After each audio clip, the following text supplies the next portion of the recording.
Quick reminder before we get into the build, I'm giving away 3 copies of Diablo 4 Deluxe Edition. That gives you 4 days early access to the full release of the game. So rather than playing on June the 6th, you begin on June the 2nd, and you'll get access to the early access beta on Friday. Now, one of those copies will be given away on the 15th, and the other 2 will be given away a week before full release, just so you know. I'm hoping to be able to get access to a free beta key from my phone provider, which I'll also give away this week, so keep your eyes peeled for that. Anyway, alright, Diablo 4 is coming. I wanted to make a video about the itemization system in Diablo. I am really excited about itemization, and there's one core reason as to why that is. For me, the best part of any itemization system in a game like Diablo or any looter is that every drop should at least hit you in the stomach with a tinge of excitement. I think there's nothing worse than an itemization system when something drops and you're just not excited because you know it's trash. You know you've already got the best in slot. You know that there's no room for improvement. You know that you've seen it all before. And that's where I think Diablo 4's itemization is an absolute winner. Look, let's be totally honest. We all play these games for that dopamine hit. You know, that sound effect drops, the item hits the floor. You think about the possibilities that that role offers. Unlike previous Diablo games and other looters, Blizzard have moved away from the traditional best in slot, and they've made it very clear that they've done so from the off. No set pieces, though initially met with some derision by the community. I have to say I was a huge fan the moment that was announced. Why? Because let's be honest, weren't we all just sick of farming the same sets every time, knowing that the sets were the best items we could get? For me, that's not fun. For me, the fun's in the excitement. If you're gonna have a dungeon crawler, make the dungeon crawling exciting, make it full of possibilities. Once you've got your 6 set pieces, were there any drops that were even exciting anymore? So let me break down why this is the case in the itemization system in Diablo, what Blizzard have announced with the way it's going to work, and then circle back round to this argument about why I think it's genius. I'm not going to go into detail on things that have been repeated in a million YouTube videos 1,000 times over already, but simply Diablo will have your standard class itemization, blue for magical, yellow for rare, and orangey red thingamabob for legendary. You're also going to have uniques, but they're a completely separate category, and we're not going to touch too much upon that in this video. Now, the team at Blizzard have made it clear from the start, the higher the rarity of the item you get, the lower rolls it's going to have on its individual stat pieces. But by now we all know that you can take legendary aspects from legendary items and put them on rare weapons and armor.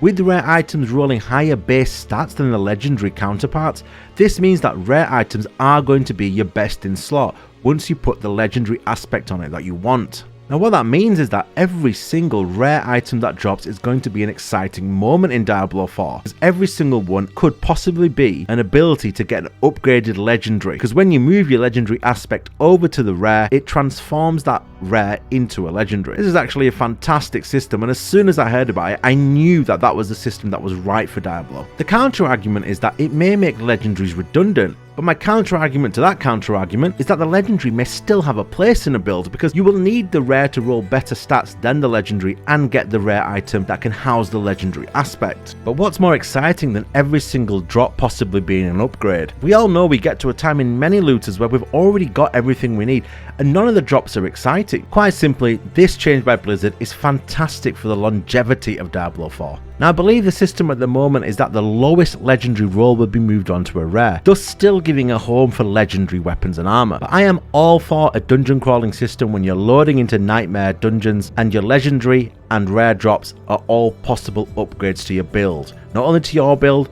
but to your other builds, to your alternate builds. And that for me is a winner. Now, one of the negatives here, and I can see this argument, is that it's too RNG based. However, I'd like to think that due to Blizzard already saying that legendary and unique items are going to be super rare, and you will not see them very often, that rare items will drop at quite the rate, thus somewhat reducing the RNG. But let's be honest, RNG's always been a core component of these games, and Diablo's always been a somewhat hardcore game. Will the casual player be put off by the system of looting in Diablo? That's difficult to say right now because we've not seen the drop rates, we've not seen how the endgame gearing is going to work. But I'd say to anybody looking to get into Diablo, be prepared for your standard level of heartache from RNG. It just comes with the territory in a game like this. And to add to that, let's be honest, I think modern games have lost a touch of magic because the information of where to get everything and when to get it is all over the internet. You can find all the information about any game you want simply by Googling it. In my opinion, I think it's fantastic that this at least takes that out of the equation, thus re-injecting the excitement into the looting experience. Rare items are most definitely going to be the go-to item in every slot, eventually, and that's the key point. As a dungeon crawler, that's going to be getting harder and harder as you go up the nightmare sigil levels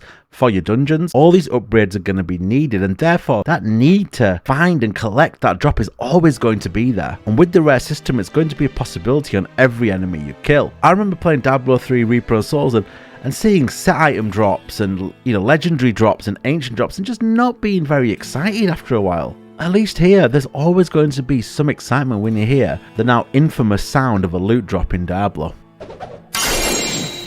Now you hear a lot of people say that the RNG aspect may be off-putting, but I remember Diablo 2 people complaining it was too difficult to kill certain bosses to get the items they wanted. So really, it's 6 of one, half a dozen of the other. And so for me, you've got a trifecta of loot drops which are always going to raise the excitement levels of any dungeon run.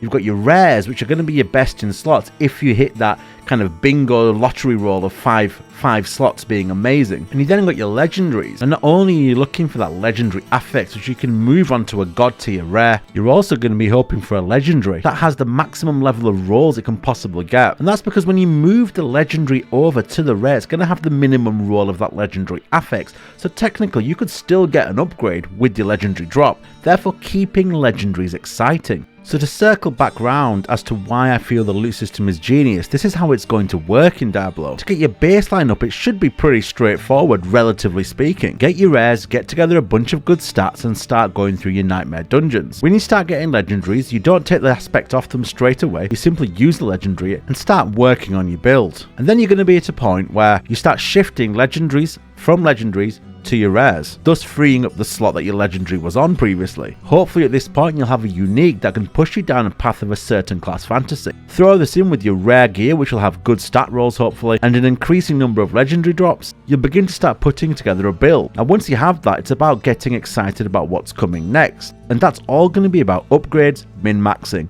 As a foundation, Diablo 4 seems to have a system where every single drop can feed into other drops. Your rares can be affixed with legendaries. The legendary affix will roll the minimum amount it can when moved over to a rare, therefore keeping your future legendary drops relevant. And the unique items have unique class-specific skills and bonuses that cannot be found anywhere else. And if it's implemented as well as it sounds, we should all be getting that dopamine rush on a minute-by-minute basis, thus leading to a lifelong addiction, which is what we are all here for. And that's why Diablo's loot system is genius. Into the build, I'm giving away 3 copies of Diablo 4 Deluxe Edition. That gives you 4 days early access to the full release of the game. So rather than playing on June the 6th, you begin on June the 2nd, and you'll get access to the early access beta on Friday. Now, one of those copies will be given away on the 15th, and the other 2 will be given away a week before full release, just so you know. I'm hoping to be able to get access to a free beta key from my phone provider, which I'll also give away this week, so keep your eyes peeled for that.